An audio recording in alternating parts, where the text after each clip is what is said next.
There is no abstract art. You must always start with something. Afterward, you can remove all traces of reality. This is a famous quote from one of the greatest influences of 20th century art, Picasso. So how did he balance the relationship between realism and cubism? Let's start with his early period.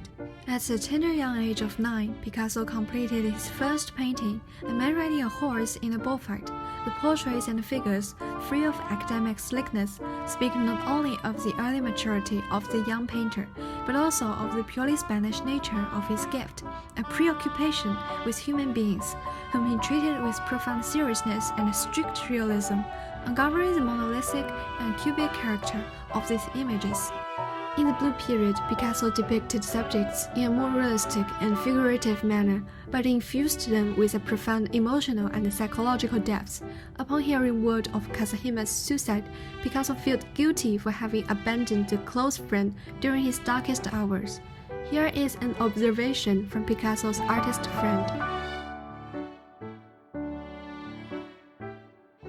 While not fully cubist, some paintings from the Rose period hinted at the distortions and elongations that would later become prominent in his cubist works. They also serve as a crucial foundation for his later groundbreaking explorations in Cubism, where he would challenge the very conventions of realism and perspective.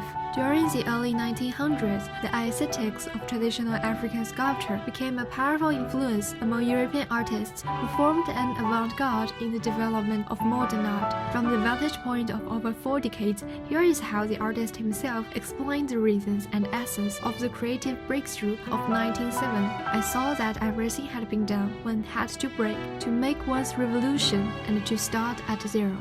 He moved toward abstraction, leaving only enough signs of the real world to supply a tension between the reality outside the painting and the complicated meditations on visual language within the frame, exemplified through painting majorly.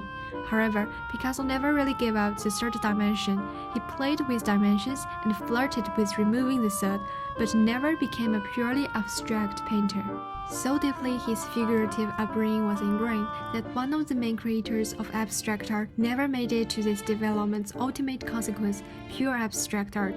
In that sense, Picasso wasn't radical and revolutionary that during his Cubist period he appeared to become. His Cubist period was followed by his Neoclassicism, a return to tradition. In his trip to Italy, immense diversity of styles of art was leavened by Roman and Neapolitan popular art in debased forms of the Rococo, Romantic, and Realistic styles. What has been called his return to order was rather driven by his personal contact with works of art which were fresh to him, and by his delighted sense of discovery and recognition. After the upheaval of World War, Picasso was involved in the war context and delivered peace topics like pigeons, while the late period saw a return to more figurative and classical styles. Elements of Cubism persisted in Picasso's work. He continued to experiment with fractured forms and multiple perspectives, demonstrating a fusion of Cubist principles within a more recognizable framework.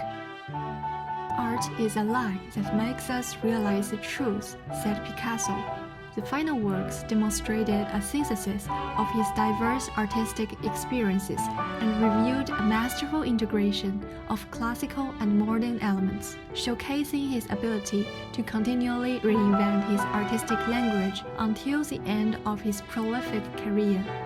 This is a sculpture in Dealey Plaza in the Chicago Loop. Thanks for watching.